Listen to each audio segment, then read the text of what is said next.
Bonjour, je vous retrouve aujourd'hui pour une nouvelle vidéo dans laquelle je vais faire le bilan du mois d'août. Alors oui, on est en septembre, on est bientôt le 11, enfin on est le 11 septembre. Donc du coup je pense que vous aurez cette vidéo pour mi-septembre, vers le 15. Mais j'ai eu envie de la faire, du coup je me suis dit allez on y va. Comme je fais pas beaucoup de vidéos en ce moment, de vidéos point lecture etc. Les vlogs, j'ai fait quelques vlogs mais là du coup dernièrement j'en ai pas fait. J'avais envie de faire ce point lecture, du coup je le fais. Voilà. Donc c'est les lectures du mois d'août, du coup je me rappelle pas de tout, donc vous m'excuserez si j'ai des petits moments de flottement.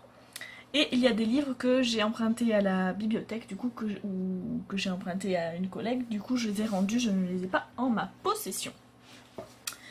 Alors j'ai commencé le mois d'août avec le livre Wonder de R.J. Palacio, qui m'a beaucoup plu quand même. Ça n'a pas été un coup de cœur, oui, ça a été une très bonne, on va dire une très bonne lecture. Je lui ai mis la note de 4 sur 5. Donc je vais essayer de vous mettre la petite photo ici si j'y pense. On suit un jeune homme dont j'ai oublié le prénom. Et là ça va pas me revenir comme ça, donc du coup on va laisser tomber. Alors attendez, je vais essayer de vous cadrer un peu. Peut-être faire comme ça, c'est peut-être mieux là. Ouais, c'est mieux. Du coup j'ai oublié son prénom, donc je vous le dirai pas.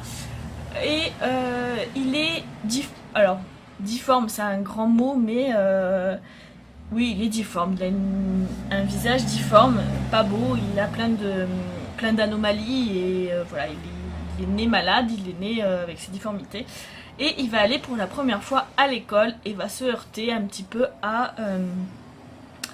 au regard des autres, etc., à cette peur de rentrer à l'école, puisque jusqu'ici c'est sa maman qui lui faisait l'école, mais là il arrive à un niveau où sa maman elle est un peu limitée, quoi. Enfin, voilà, elle a besoin d'aide, elle a besoin de l'école pour vraiment que ce petit garçon apprenne ce qu'il faut. Et du coup, on va suivre son entrée à l'école avec ses copains, ses non-copains, etc. Et on va voir plusieurs points de vue, le sien tout en premier, et après d'autres points de vue. Du coup, voilà, ça m'a plutôt bien plu, mais comme c'est début août, ça fait un mois, et je me rappelle plus trop exactement mon ressenti, je peux pas vous en dire plus, mais c'est une lecture à lire, je pense. Voilà. J'ai pas vu le film, peut-être que je le verrai, je le regarderai peut-être un de ces jours, mais le livre m'a pas mal plu. Ensuite, j'ai lu Et soudain tout change de Gilles Le Gardinier aux éditions Pocket. Ce livre m'a bien plu également. Voilà, il a aussi une note, je lui ai également mis une note de 4 sur 5. Et là on va suivre, comment elle s'appelle, Camille, qui est au lycée, il me semble. Elle est dans sa dernière année de lycée avec ses amis, etc. Et là on va suivre un petit peu voilà, la vie qu'elle mène avec ses amis. Elle essaie toujours de les sortir de leur pétrin, etc. Donc c'était plutôt rigolo.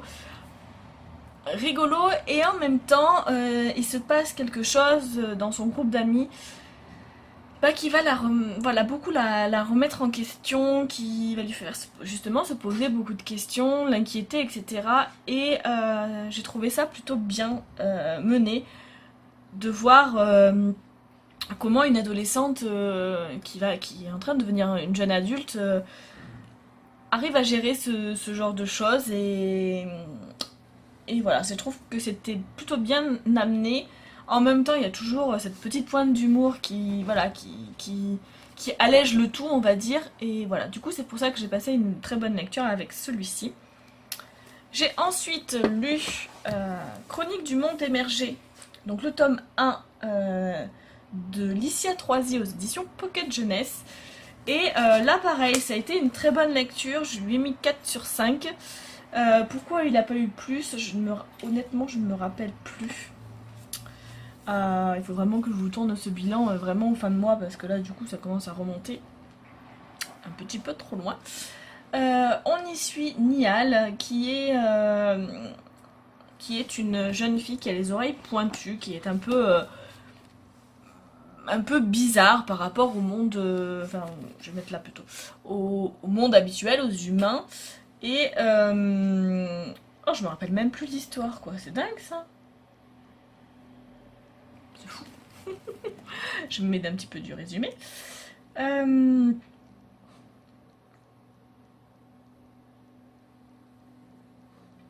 Ah oui, il y a un ennemi qui est en train d'envahir la Terre qui... alors, il y a une carte à l'intérieur. Hop. Vous voyez la carte. Hop. Voilà. Donc là, l'ennemi, il habite ici, au milieu. Et Niall, elle habite là, à Salazar.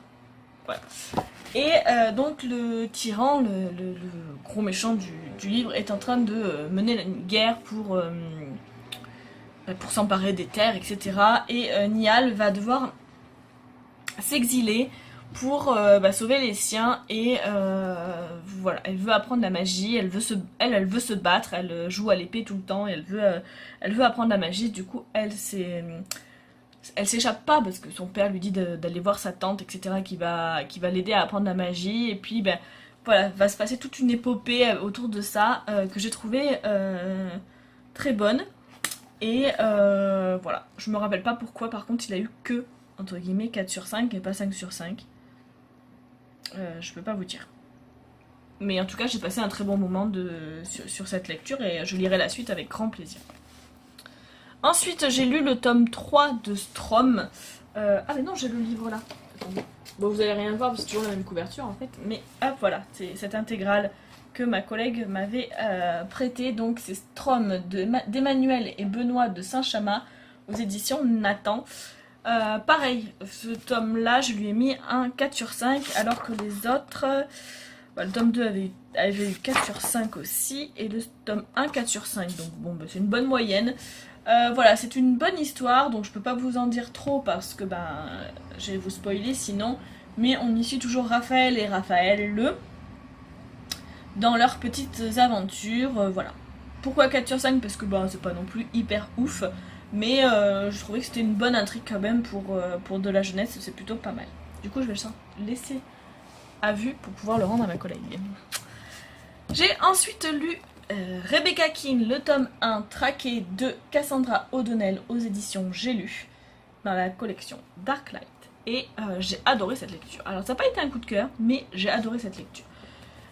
Rebecca, donc là dans ce livre-ci, on suit Rebecca, vous vous en doutez. Rebecca est une guerrière, une sorcière guerrière, qui est exilée un petit peu de son clan parce que... je vais pas vous dire pourquoi parce que ça va vous spoiler, mais elle est exilée de son clan et elle est traquée pour être tuée. Et du coup, elle vit en Nouvelle-Angleterre, à Burlington, avec sa fille. Dans la ville dans laquelle elle voudrait passer inaperçue et faire sa petite vie tranquille, sans rien demander à personne, sans trop faire de vagues. Elle veut juste faire sa petite vie et puis oublier qu'elle est traquée, oublier tous ses soucis. Mais forcément, ça va pas se passer comme ça. Et dans ce livre, voilà, j'ai adoré Rebecca qui, d'un côté, fait preuve de... pas de violence, mais d'agressivité, de détermination à tuer ses ennemis, à leur faire du mal et voilà, elle a aucune pitié avec ses ennemis. Et de l'autre, elle est tellement touchante avec sa fille, à vouloir toujours faire le mieux pour elle. Ouais, elle se démène, elle sait pas trop comment s'y prendre, mais elle y arrive et elle fait du mieux qu'elle peut. Ces deux facettes-là, voilà, c'est Rebecca et c'était vraiment super. Je lirai la suite avec grand plaisir. Mais voilà, moi j'enchaîne pas les tomes, donc du coup ça va attendre un petit peu. Et enfin, j'ai lu un tout petit roman qui est Danse, le tome 3, Embrouille en coulisses d'Anne-Marie Paul, aux éditions Pocket Junior. Donc là, on suit Nina, qui est une apprentie danseuse, et on suit ses péripéties. Je vais pas vous dire plus que ça sur le résumé de ce tome 3, mais Nina fait encore... elle est encore obligée de se battre un petit peu. Et donc là, je lui ai mis 3 sur 5 parce que je ne l'ai pas trouvé très fou celui-ci. Mais ça allait quoi. Enfin, voilà. Après, c'est vraiment c'est vraiment très jeunesse. Ils disent à partir de 9 ans. Donc voilà. Mais voilà, j'aime bien. C'est une petite relecture. C'est les livres que je lisais quand j'étais petite. Et du coup, j'aime bien cette petite relecture, c'est plutôt sympathique. Voilà. Donc voilà pour mon mois d'août. J'ai lu 6 romans. Bon, j'appelle ça un roman quand même. C'est un roman jeunesse, mais c'est un roman. Donc j'ai lu 6 romans et une BD. Mais les BD, je vais pas vous en parler parce qu'en général, je les emprunte à la bibliothèque. Du coup, je les ai plus sous la main et tout ça, c'est compliqué. Voilà, donc je suis plutôt contente. Voilà, la moyenne, c'est 4 sur 5 en notes. Donc c'est plutôt des bonnes lectures. Je me suis pas trop ennuyée, etc. Voilà, du coup, je suis bien contente de ce mois d'août. Je vais essayer de tenir mes vidéos, au moins de faire celle-ci une fois par mois. Et peut-être quelques vlogs entre temps. Voilà. Bah écoutez, j'espère que cette vidéo vous a plu. N'hésitez pas à me dire en commentaire si vous avez lu certains de ces livres, si vous voulez en lire, les notes que vous leur avez données, etc. Qu'on puisse échanger tous ensemble. Et je vous dis à la prochaine, dans une prochaine vidéo. Ciao!